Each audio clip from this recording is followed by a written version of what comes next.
Hello students, SLT take YouTube channel पर रीट 2020 संस्कृत विषय की क्लास में आज फिर आपका स्वागत है।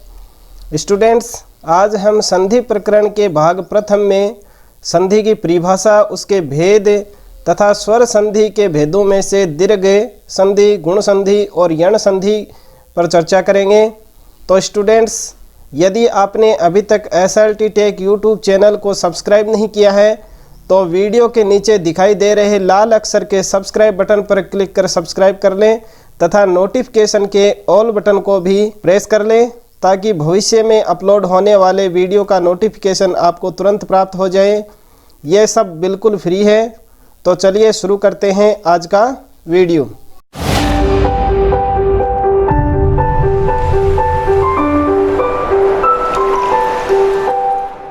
स्टूडेंट्स, सबसे पहले हम संधि शब्द को समझ लेते हैं। संधि है, उसका दूसरा नाम संहिता भी है और संधि की तीन परिभाषाएं यहाँ दी गई हैं।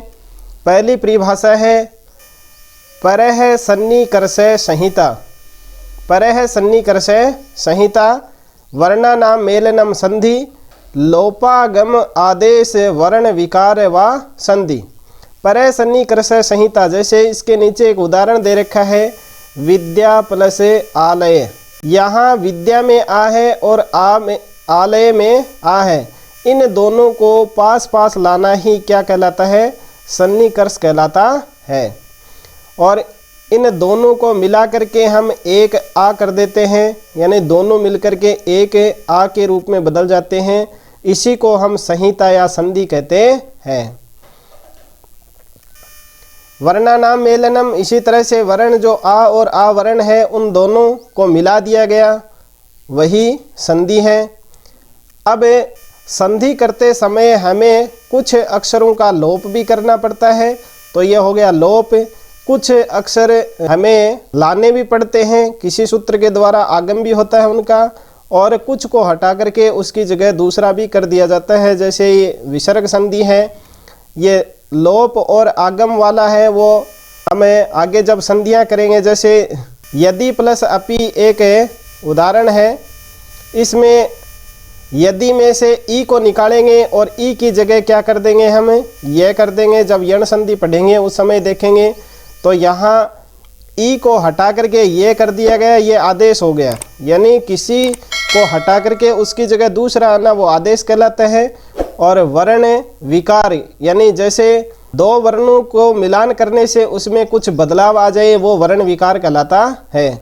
तो इस प्रकार से ये संधि की परिभाषा हो गई। अब देखिए संधि है वो कहाँ कहाँ होती है। इसके लिए एक श्लोक दिया हुआ है, संहितेक पदे नित्या नित्या धातु उपसर्गयो नित्या समासे वाक्ये तु सा विवक्षाम अपेक्षते। पहला है एक पदे, यानी एक पद है उसमें संधि है वो हमेशा करनी चाहिए। जैसे एक पद यहाँ दिया गया है पवन है, पवन है, इसका अगर हम विच्छेद करेंगे तो बनेगा पो प्लस अन है। अब ओ की जगह अव आदेश होकर के और संधि कार्य करेंगे तो पवन शब्द बनेगा। ये अयद्धि संधि का उदाहरण है। तो ये एक पद हो गया, एक पद में है वो संधि हमेशा नित्य होती है।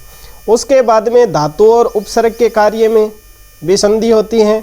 जैसे अधिते एक शब्द दिया हुआ है, इसमें अधि उपसर्ग है और ईते, अधिते का संधि विच्छेद करेंगे तो अधि प्लस ईते। यहाँ ईते है उसमें इंग धातु है, तो यानी अधि उपसर्ग है और इंग धातु है। इन दोनों के जोड़ने में भी हमें संधि का कार्य करना पड़ा है। तो धातु और उपसर्ग के कार्य में भी संधि होती है, एक पद में संधि होती है, ये हमेशा नित्य होती है, यानी ये हमें करनी ही चाहिए। अगला है समासे। समास में भी है वो संधि हमेशा करनी चाहिए। जैसे एक उदाहरण दिया गया है, नीलोत्पलम। नील प्लस उत्पलम, यहाँ ए और उ को मिला करके ओ गुण हुआ है तो नीलोत्पलम शब्द बनता है। तो यानी समास में भी संधि है वो नित्य होती है। अब आता है वाक्य। वाक्य में संधि करना और न करना ये वक्ता की इच्छा के ऊपर निर्भर करता है। वक्ता चाहे तो उसमें संधि करके भी उस वाक्य को बोल सकता है और चाहे तो उसको अलग अलग भी बोल सकता है।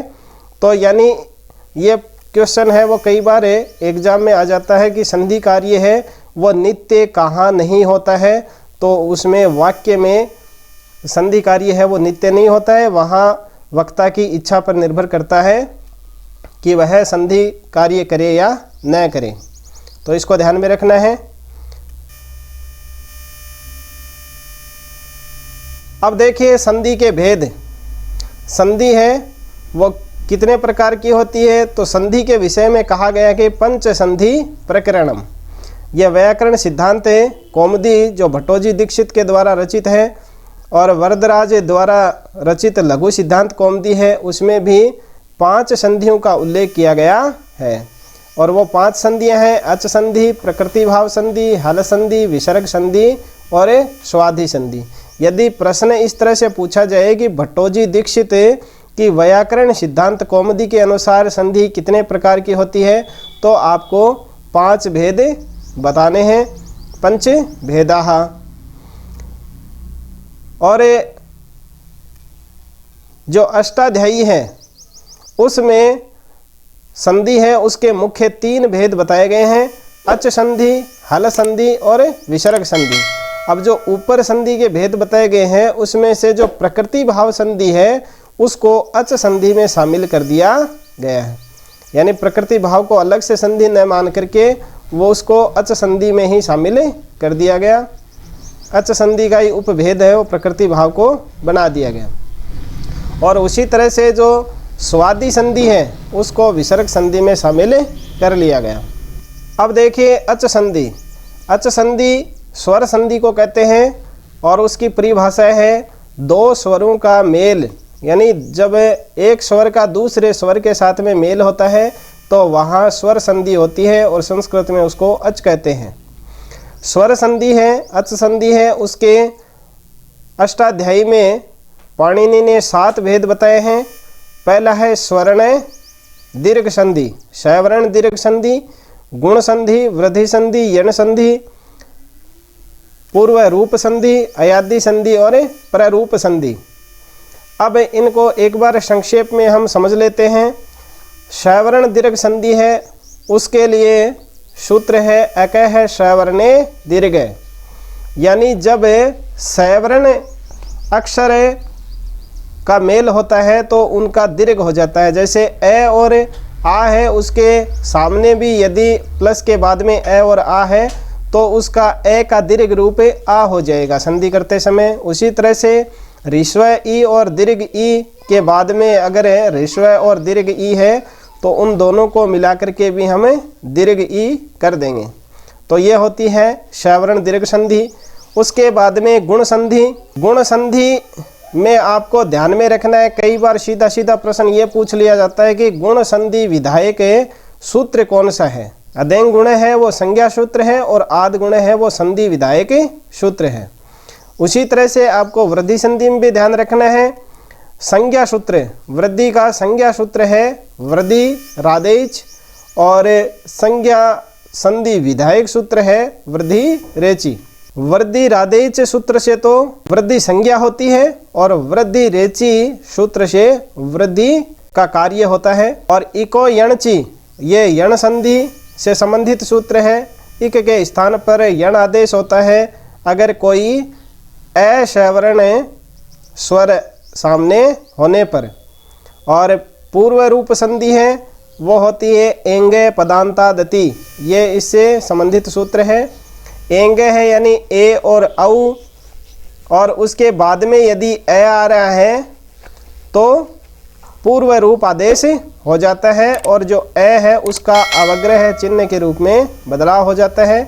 उदाहरण यहाँ दिया है हरे प्लस आवे, तो हरे में पद के अंत में ए है, हरी शब्द है, हरे है, हरे में ए है वो पद के अंत में है और उसके बाद में ए आ रहा है तो पूर्व रूप आदेश यानी ए और ए मिलकर के ए ही रहेगा और ए है वो अवग्रह चिन्ह के रूप में बदल जाएगा। उसके बाद में अयादि संधि।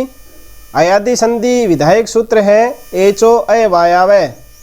एच है, एच है एक प्रत्याहार है जिसमें ए, ओ, आई और औ ये 4 अक्षर आते हैं और इनके स्थान पर क्रमशः है ए के स्थान पर अय, ओ के स्थान पर अवय और आई के स्थान पर आय और औ के स्थान पर आव आदेश होते हैं। यह अयादि संधि है। और 7वां भेद है पररूप संधि। एंगी पररूपम, तो इसको आप सीधे सीधे ये ध्यान में रखो कि जहाँ उपसर्ग और धातु का संयोग हो वहाँ पररूप संधि करनी है। ये पूर्व रूप और पररूप में ज़्यादातर कन्फ्यूज हो जाते हैं कि इसमें पूर्व रूप संधि है या पररूप संधि है। तो पररूप संधि में आपको ध्यान रखना है कि उपसर्ग और धातु का मेल होता है, वहाँ पररूप संधि है। और पूर्व रूप में पद के अंत में एंग हो यानी ए और ओ होना चाहिए, तो वहाँ पूर्व रूप संधि होती है। अब स्वर संधि का जो पहला भेद है शैवरण दीर्घ संधि, उसके बारे में देखते हैं। अकह स्वर्णे दीर्घ है, इसकी व्याख्या होगी अकह स्वर्णे अचि परे पूर्व परयो दीर्घ एकादेश शाद, यानी अक के स्थान पर शैवरण होता है। यानी अक का मतलब अक में होते हैं ए, ई, उ और री और एक लृ। ये 5 अक्षर हैं अक प्रत्याहार में। इन 5 अक्षरों के सामने यदि शैवरण अक्षर है, शैवरण अक्षर है, तो पूर्व और पर दोनों को मिला करके उसका दीर्घ रूप हो जाता है, उसे दीर्घ संधि कहते हैं। सबसे सरल संधि है दीर्घ संधि। अब संधि को पढ़ते समय आपको ध्यान में रखना है कि संधि, एक तो संधि युक्त पद होता है, उसका विच्छेद किस तरह से करना है, और अगर विच्छेद किया हुआ तो उसका संधि कार्य कैसे करना है। और एक प्रश्न ऐसा आता है जिसमें शब्द रूप दिया हुआ होता है संधि युक्त, और उसमें हमें संधि की पहचान करनी होती है कि कौन सी संधि है। तो प्रत्येक संधि को पढ़ते समय आपको इन 3 बिंदु को ध्यान में रखते हुए संधि का अध्ययन करना है। अगर संधि दी हुई है तो उसका विच्छेद किस तरह से करना है, विच्छेद दिया हुआ तो उसकी संधि कैसे करनी है, और यदि कोई शब्द दे दिया तो उसमें संधि की पहचान कैसे करें। देखिए, सबसे पहले जो शैवरण दीर्घ है उसमें आ को लेते हैं। यहाँ कुछ उदाहरण दिए गए हैं, उनको आप देख लीजिए। जैसे पहला संधि युक्त पद है मुरारी, तो इसका संधि विच्छेद करेंगे तो मूरे प्लस अरी होगा। ए और ए दोनों मिलकर के रे में ए है और अरी में ए है, इन दोनों को जब संयोग करेंगे तो आ बनेगा, मुरारी शब्द बन जाएगा। इसी तरह से तुल्याश्यम, तुल्याश्यम में तुल्य प्लस आस्यम, ये इसका विच्छेद होगा आस्यम। तुल्य में ए है और प्लस के बाद में आ है, दोनों को जब मिलाएंगे तो आ बनेगा, तुल्याश्यम बन जाएगा। इसी प्रकार से अत्रायम, इसका संधि विच्छेद होगा अत्र प्लस अयम। सदात्र, सदा प्लस अत्र। यहाँ देखिए आ और ए है, उन दोनों का संयोग हुआ सदात्र में। और महात्मा, इसमें हो जाएगा महा प्लस आत्मा, आ का आ के साथ में संयोग हो रहा है महात्मा में। अब देखिए ई वाले देखते हैं कि जब ई, ऋस्व ई और दीर्घ ई के बाद में यदि ऋस्व या दीर्घ ई में से कोई है तो उसका दीर्घ रूप हो जाता है फलानी मानी। इसका संधि विच्छेद करेंगे तो बनेगा फलानी, नी छोटी होगी, प्लस ईमानी, यानी यहाँ पूर्व में भी ई है ऋस्व और बाद में भी ऋस्व ई है, दोनों का संयोग जब कराएंगे तो दीर्घ ई हो जाएगा, फलानी मानी बनेगा। अगला उदाहरण है कविंद्र। कविंद्र का संधि विच्छेद करेंगे, कवि प्लस इंद्र है। यहाँ भी दोनों तरफ ऋस्व ई है और दोनों ऋस्व ई मिलकर के दीर्घ ई बन जाएगा, कविंद्र है। अगला उदाहरण है श्री से है, इसका विच्छेद जब करेंगे तो बनेगा श्री प्लस ईश है। यहाँ दोनों तरफ पूर्व और पर दोनों में ऋस्व ई है, संयोग जब करेंगे तो ऋस्व ई दीर्घ ई बन जाएगा। अगला उदाहरण है यदि इच्छा, इसका विच्छेद होगा यदि प्लस इच्छा और संयोग करने पर दीर्घ ई हो जाएगी, यदि इच्छा। अब देखिए यहाँ अगर ये शब्द रूप दे दिया जाए और इसमें संधि पूछी जाए कि कौन सी संधि होगी, तो हमें ध्यान रखना है शब्द के बीच में यदि आ लगा हुआ है, कोई आ से युक्त शब्द है, तो आपको देख लेना है कि वहाँ दीर्घ संधि है। और यदि दीर्घ ई है तो भी आपको देख लेना है कि वहाँ भी क्या है, दीर्घ संधि है। आ और ई से संबंधित अगर कोई भी उदाहरण आता है तो आपको संधि की पहचान करते समय आपको ध्यान देना है कि शब्द के बीच में आ और बड़ी ई दी हुई है तो वहाँ आपको दीर्घ संधि का अंदाज लगा लेना है। और जहाँ दीर्घ बड़ी मात्रा है उस जगह से आपको दो पद बना करके देखने हैं, दोनों पद है वो सार्थक होने चाहिए, वरना वहाँ अगर सार्थक पद दोनों नहीं बन रहे हैं तो वहाँ दीर्घ संधि नहीं होगी, फिर आपको किसी अन्य संधि के ऊपर विचार करना पड़ेगा। अब देखिए दीर्घ ऊ के उदाहरण, भानुदय, इसका जब विच्छेद करेंगे तो बनेगा भानु प्लस उदय, ऊ प्लस ऊ होकर के दीर्घ ऊ हो जाएगा। वधूत्साह है, इसमें होगा वधू प्लस उत्साह है, दीर्घ ऊ और ऋस्व ऊ मिलकर के दीर्घ ऊ हो जाएगा। इसके बाद में सूक्ति, सुक्ति का संधि विच्छेद होगा सु प्लस उक्ति। ऐसे जो शब्द होते हैं उसमें ज़्यादातर गलतियां होने की संभावना होती है। सु प्लस किति ऑप्शन दिया हुआ होता है पहला ही और उसको आप सही कर देते हैं, लेकिन यहाँ इसका संधि विच्छेद होगा सु प्लस उक्ति। नेक्स्ट है वधूहा, इसमें होगा वधू, वधू है उसमें हमेशा आपको ध्यान रखना है दीर्घ ऊ होता है। ये देखने में बड़े ही सिंपल शब्द लगते हैं, लेकिन छोटी छोटी जो गलतियां हैं वो ध्यान में नहीं होती हैं और हमारा जो आंसर है वो गलत हो जाता है। वधू में अगर ऊ अगर छोटा कर दिया आपने तो वो आपका आंसर गलत हो जाएगा। और ज़्यादातर यही होता है, ऑप्शन बनाते समय परीक्षक है वो यही करता है, एक वधू में ऊ छोटा कर दिया दूसरे में बड़ा कर दिया। इसी तरह से ऊहा है, ऊहा में भी ऊ है वो बड़ा होगा, दीर्घ होगा। ऑप्शन बनाते समय वह एक ऊ को छोटा कर देगा और एक में दीर्घ बना देगा। तो यानी यहाँ दोनों ही ऊ क्या है, दीर्घ ऊ है। ये आपको ध्यान रखते हुए इनका संधि विच्छेद है वो करना है। अब देखते हैं री के उदाहरण देखते हैं। पितृणम, पितृणम का विच्छेद होगा पितृ प्लस ऋणम।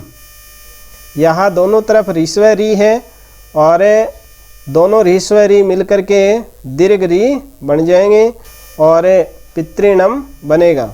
यहाँ भी आपको ध्यान रखना है दीर्घ री है वो इस तरह से लिखी हुई होती है। अगर एक ही नीचे दिया हुआ है तो वो ऋस्व री है, और अगर दो तरह से लिखा हुआ है तो वो दीर्घ रीकार होगा। ऑप्शन को ध्यान से देखते हुए ये आपको सही करना होगा। इसी तरह से होत्रीकार है, इसका संधि विच्छेद होगा होत्री प्लस रीकार है, होत्रीकार है।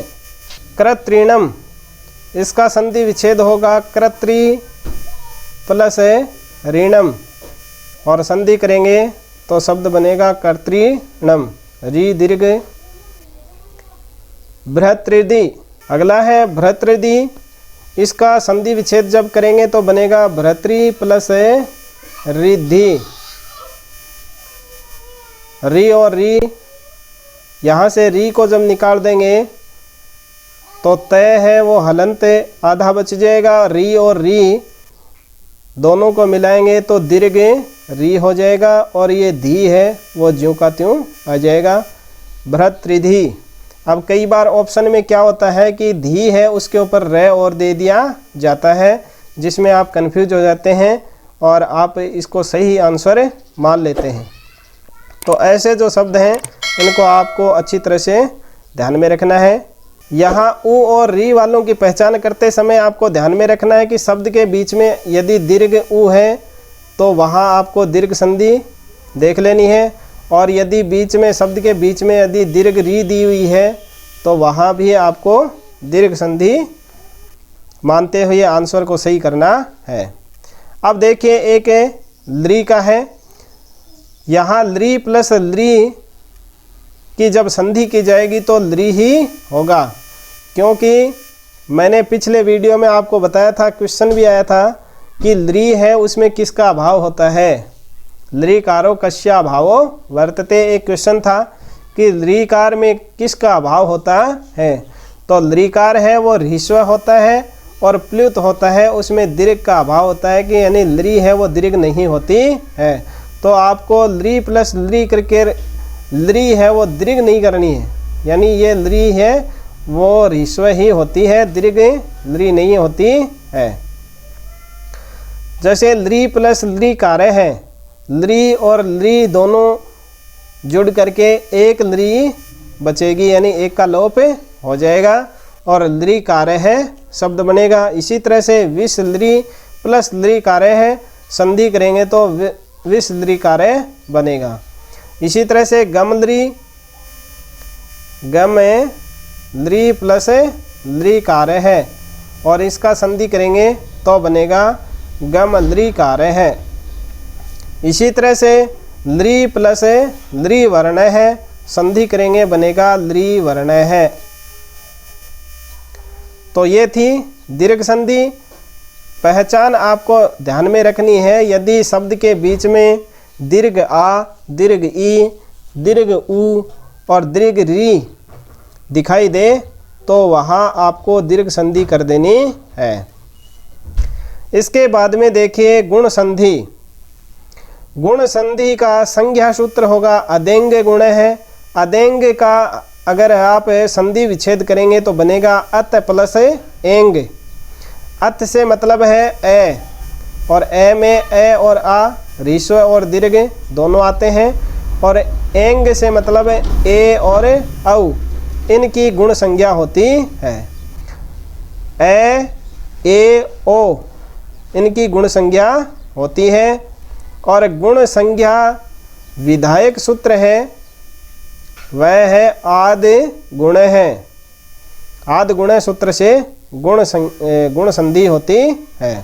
अब देखिए गुण संधि को याद रखने के लिए सिंपल सा आपको ध्यान में रखना है कि यदि संधि विच्छेद किया हुआ शब्द है उसमें प्लस से पहले ए और आ है, और प्लस के बाद में यदि ह्रस्व या दीर्घ ई है तो इन सब को मिलाकर के ए गुण कर देना है।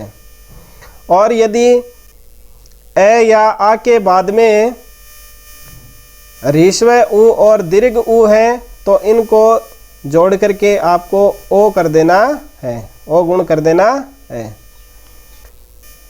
और यदि ए और आ के बाद में री है तो ये दोनों मिलकर के अर गुण हो जाएगा, यानी ए है वो सेम रहेगा और ए री का रे हो जाएगा। इसी तरह से ए और आ के बाद में यदि री है तो उन दोनों का संयोग कराने पर अल आदेश हो जाएगा।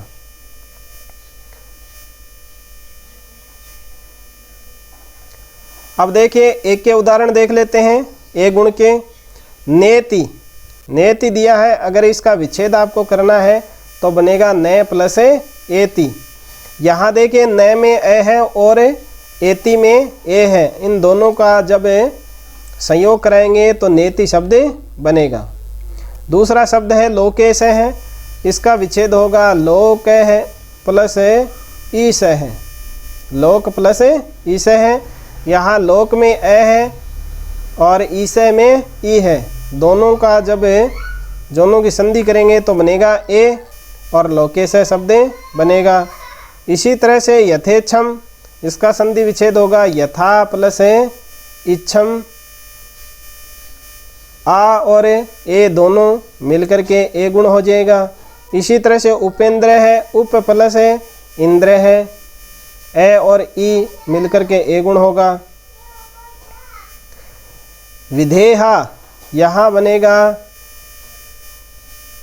विद्या प्लस ईहा, विद्या प्लस ईहा, आ और ई दोनों जुड़ करके आई गुण हो जाएगा, ए गुण हो जाएगा, तो विधेय, विधेहा शब्द बनेगा।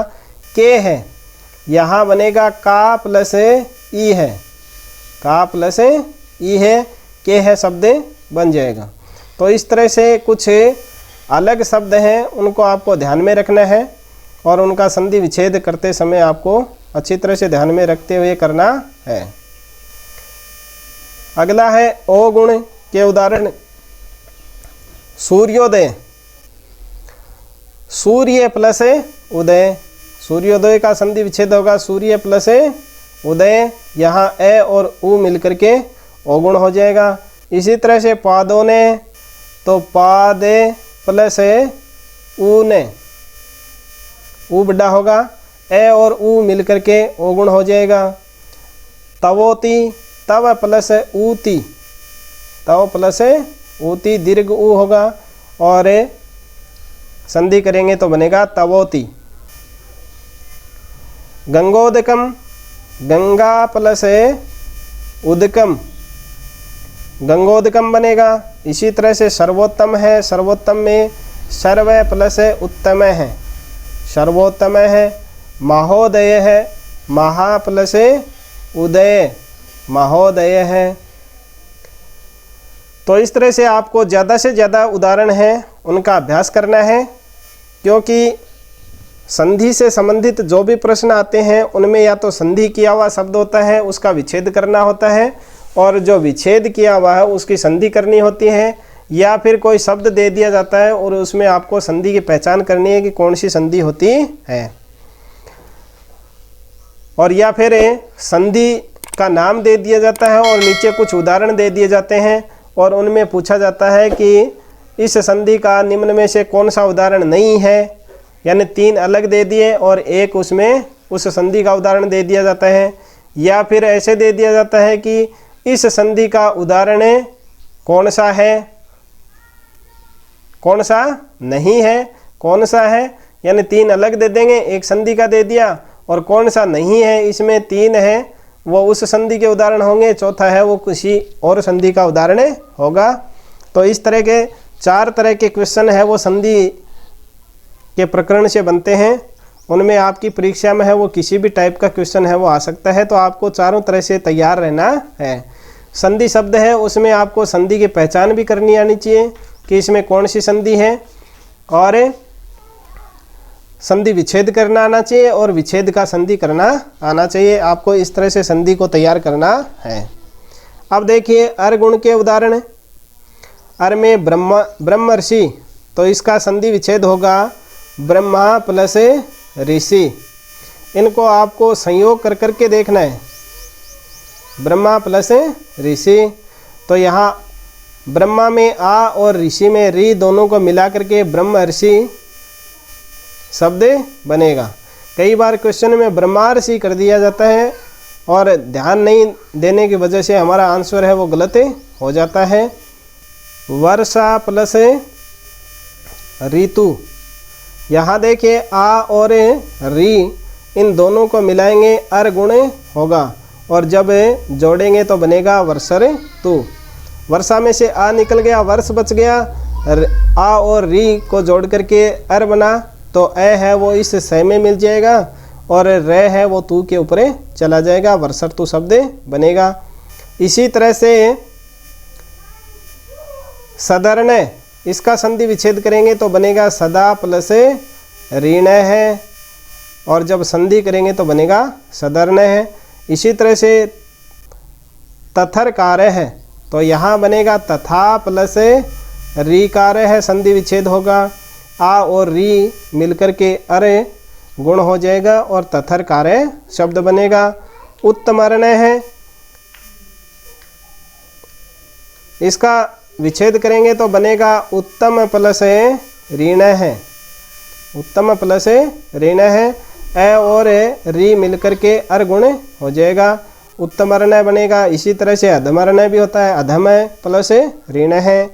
कृष्णार्धि, यहाँ बनेगा कृष्ण प्लस रिद्धि, कृष्ण प्लस रिद्धि, यह इसका संधि विच्छेद होगा, कृष्ण प्लस रिद्धि। और जब संधि करेंगे तो बनेगा कृष्णार्धि। यहाँ देखिए धी के ऊपर रे नहीं है, लेकिन जब संधि करेंगे तो अर होगा, तो अर में रे है वो इस धी के ऊपर चला जाएगा, कृष्णार्धि शब्द बनेगा। अब देखिए अलगुण, अलगुण के उदाहरण तवल कार्य है, इसमें संधि विच्छेद करेंगे तो बनेगा तव प्लस लृ कार्य है। और जब तव में से ए को निकाल लेंगे और लृ कार्य में से लृ को निकाल लेंगे, दोनों का जब संयोग करेंगे तो बनेगा अल। ये तय है, ये ए है, वह में मिल जाएगा, और ल है वो आधा बच जाएगा, और संधि करने पर शब्द बनेगा तवल कार्य है। इसी प्रकार से बनेगा तवल दंत है, तव प्लस लृ दंत, तव प्लस लृ दंत, संधि करेंगे तो बनेगा तवल दंत, तवल दंत। इसी तरह से कदा प्लस लृ कार्य, कदल कार्य शब्द बनेगा। अब देखिए गुण संधि की पहचान करते समय आपको ध्यान रखना है कि शब्द के बीच में आपको एक मात्रा दिखाई दे। एक मात्रा का मतलब है ए और ओ की मात्रा यदि दिखाई दे, और आधा रे और आधा ल है, उससे पहले वाले अक्षर में यदि ए की मात्रा लगी है तो वहाँ निश्चित रूप से गुण संधि होगी। जैसे यहाँ देखिए इस ल वाले में आधा ल है और उससे पहले वाला अक्षर वह है, उसमें ए की मात्रा है। यहाँ भी देखिए आधा ल है और उससे पहले वाले अक्षर में ए की मात्रा है। यदि आधे अक्षर से पहले ए की मात्रा नहीं है तो आपको ध्यान रखना है कि वहाँ गुण संधि नहीं है, वहाँ कोई न कोई और संधि होगी। इसी तरह से देखो कदल कार्य है में भी ल, आधे ल से पहले क्या है, पहले वाले अक्षर में ए की मात्रा है। और इसी तरह से रे वाले में देखिए यहाँ आधा रे है, इससे पहले वाले अक्षर स में है वो ए की मात्रा है। यहाँ भी रे है, रे से पहले वाले में द में ए की मात्रा है। और ये रे है, इसमें भी ब्रह्म में ए की मात्रा है। इसी तरह से रे है, रे से पहले वाला थ है उसमें ए की मात्रा है। यहाँ भी रे है, उसमें मैं में ए की मात्रा है। कृष्णार्धि में रे से पहले अणय में ए की मात्रा है। और जो ए और ओ वाले हैं उनमें किसी तरह की कोई आपको दिक्कत होनी नहीं चाहिए। ए है और इसमें ओ है, तो एक मात्रा वाले जो शब्द होते हैं उनमें गुण संधि होती है। अब देखिए आज के इस क्लास की अंतिम संधि यण संधि, और ज़्यादातर परीक्षा में इस यण संधि से ही उदाहरण पूछे जाते हैं। इको यणचि, यह इस संधि का सूत्र है। इसकी व्याख्या होती है इक स्थाने यण शाद अचि परे, यानी इक के स्थान पर यण आदेश हो जाता है। इक प्रत्याहार है, उसमें 4 अक्षर होते हैं, ई उ री और लृ। और यदि इनके सामने भिन्न स्वर यानी ऐश्वरण होना चाहिए, ई के सामने ई नहीं होना चाहिए, उ के सामने उ नहीं होना चाहिए, री के सामने री नहीं होना चाहिए और लृ के सामने लृ नहीं होना चाहिए। इन को छोड़ करके अगर कोई दूसरा स्वर है तो वहाँ संधि करते समय ई के स्थान पर ये आदेश हो जाएगा और उ के स्थान पर वह हो जाएगा, री के स्थान पर रे और लृ के स्थान पर ल आदेश हो जाएगा। उदाहरण के माध्यम से इनको समझते हैं। सबसे पहले दिया है यद्यपि, यदि प्लस अपि। यहाँ देखिए यदि में अंत में द में ई है और ई के सामने ए है, तो यानी भिन्न स्वर हो गया। ई के सामने ई नहीं है, ई के सामने ए है, तो क्या करेंगे, इस संधि करते समय ई के स्थान पर ये आदेश कर देंगे, तो बनेगा ये द, और द में ये जोड़ देंगे तो बनेगा ध्य, और अपी वाला ए इसमें जोड़ देंगे और पी बन जाएगा यद्यपि। इस तरह से यह संधि कार्य होता है। इसी तरह से मध्यवरी, मधु प्लस अरी, मध्यवरी का विच्छेद करेंगे मधु प्लस अरी। यहाँ भी देखिए मधु में उ है और उसके सामने ए है, दोनों भिन्न स्वर हैं, तो संधि करते समय क्या करेंगे, इस उ की जगह वह कर देंगे और मध्यवरी शब्द बन जाएगा। री वाला देखिए धात्री प्लस अंश है, धात्री में री है और आगे अनुस्वार है, ए के ऊपर ए है, तो री और ए मिलकर के क्या बन जाएगा, यह री है उसकी जगह र आदेश हो जाएगा, और संधि जब करेंगे तो बनेगा धात्रिंशय। री का एक उदाहरण और दिया है, नृ प्लस आत्मजय है, नृ में री है उसकी जगह रे कर देंगे, और जब संधि करेंगे तो बनेगा नृात्मजय। अगला देखिए लृ प्लस आकृति, लृ के सामने भिन्न स्वर आ है तो लृ की जगह ल आदेश हो जाएगा, और आकृति वाला आ जोड़ देंगे तो ला बन जाएगा, और कृति ला कृति ही। इसी तरह से लृ प्लस ऐश्वर्य, लृ के सामने भिन्न स्वर ऐ है तो लृ की जगह लय कर देंगे, और ऐश्वर्य का ऐ इसमें जोड़ देंगे तो लय श्वर्य, लयश्वर्य शब्द बन जाएगा। इसी तरह से अन्य उदाहरण यहाँ दिए गए इत्यादि, इसका संधि विच्छेद जब करेंगे तो बनेगा इति प्लस आदय है। संधि वाले का विच्छेद करना आना चाहिए और विच्छेद किया हुआ है उसका संधि करना आना चाहिए। इसी तरह से अभ्युदय है, इसका विच्छेद हो जाएगा अभि प्लस उदय, अभि प्लस उदय है। इसी तरह से प्रति प्लस एकम प्रत्येकम, प्रति प्लस एकम प्रत्येकम बन जाएगा। शुद्ध्युपासे सुधी धन उपासे, सुधी प्लस उपासे ई की जगह यह हो जाएगा जब संधि करेंगे तो। हय्यम, हय्यम इस तरह के जो उदाहरण होते हैं उनको आपको अच्छी तरह से देखना है। हय्यम है, इसका विच्छेद जब करेंगे तो बनेगा ही प्लस अयम, और जब संधि करेंगे ई की जगह कर देंगे ये तो है बच गया आधा, और ई की जगह ये हो गया, और ये में ये ए जोड़ देंगे, और ये यम है वो न्यू का न्यू लिख देंगे तो हो जाएगा हय्यम। अगला है गत्यूर्जा, गति प्लस ऊर्जा, और इससे आगे है त्विदम, त्विदम का संधि विच्छेद जब करेंगे तो बनेगा तू प्लस ईदम, और संधि करेंगे त्विदम, ऊ की जगह वह हो जाएगा संधि करते समय। लघुआदेश लघु प्लस आदेश है, वधवासा वधु प्लस आशा, वधु में आपको ध्यान रखना है वधु कभी छोटी नहीं होती है, हमेशा बड़ी होती है, तो वधु प्लस आशा। वधवागमनम तो वधु प्लस आगमनम, वधवागमनम। अन्वय वेरी इंपॉर्टेंट उदाहरण है, अनु प्लस अय है, अन्वय है। इसी तरह से वे वी प्लस अय, इस तरह के उदाहरण हैं, वो आपको जब उपसर्ग पढ़ेंगे तब भी आपके काम में आएंगे। अन्वय है, इसमें आपको सीधा सीधा कोई भी उपसर्ग है वो दिखाई नहीं दे रहा है, जब आप विच्छेद करेंगे तो अनु इसमें से निकल करके आएगा। इसी तरह से वे है, वे में भी उपसर्ग है वो वी निकल करके आएगा, और ज़्यादातर ऐसे ही प्रश्न हैं वो परीक्षा में आते हैं, क्योंकि अन्वय है उसमें अगर आप देखेंगे तो पहला ही ऑप्शन है वो अन उपसर्ग मिलेगा आपको, जबकि संस्कृत में अन उपसर्ग होता ही नहीं है। और इसी तरह से वे उपसर्ग है कई बार परीक्षा में पूछे जा चुके हैं, और लगभग स्टूडेंट्स के ये क्वेश्चन है वो गलत होते हैं।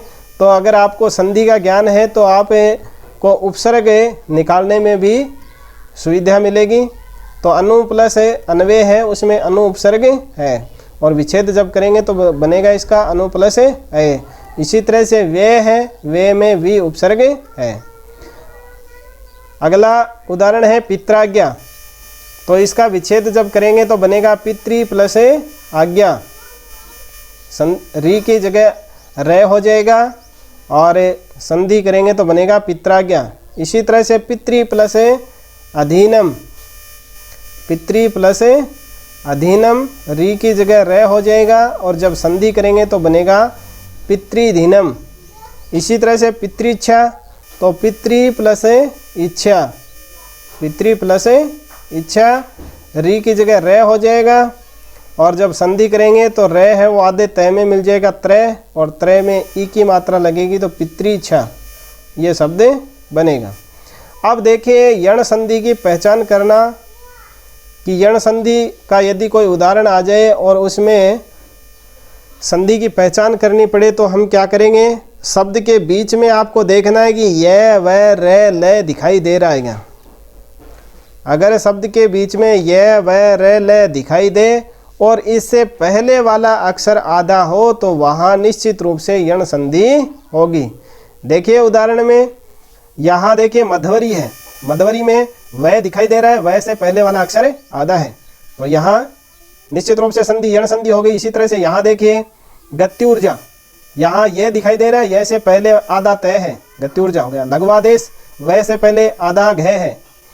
इसी तरह से वे यह है, यह से पहले आधा अक्षर है, वह दिखाई दे रहा है। और इसी तरह से वह से पहले आधा न है अन्वय में, तो यहाँ यण संधि होगी। इसी तरह से आपको इस यण संधि की पहचान करनी है। तो स्टूडेंट वीडियो ज़्यादा लंबा न हो, इसके लिए आज के वीडियो में बस इतना ही। आपको इस संधि की दी गई जानकारी कैसी लगी कमेंट बॉक्स में लिख करके ज़रूर बताएं। यह वीडियो अपने अन्य साथियों को भी शेयर करें, वीडियो को लाइक करें और चैनल को सब्सक्राइब करना ना भूलें। मिलते हैं संधि के नेक्स्ट पार्ट में बची हुई संधियों को लेकर के। तब तक के लिए जय तु संस्कृतम, जय तु भारतम।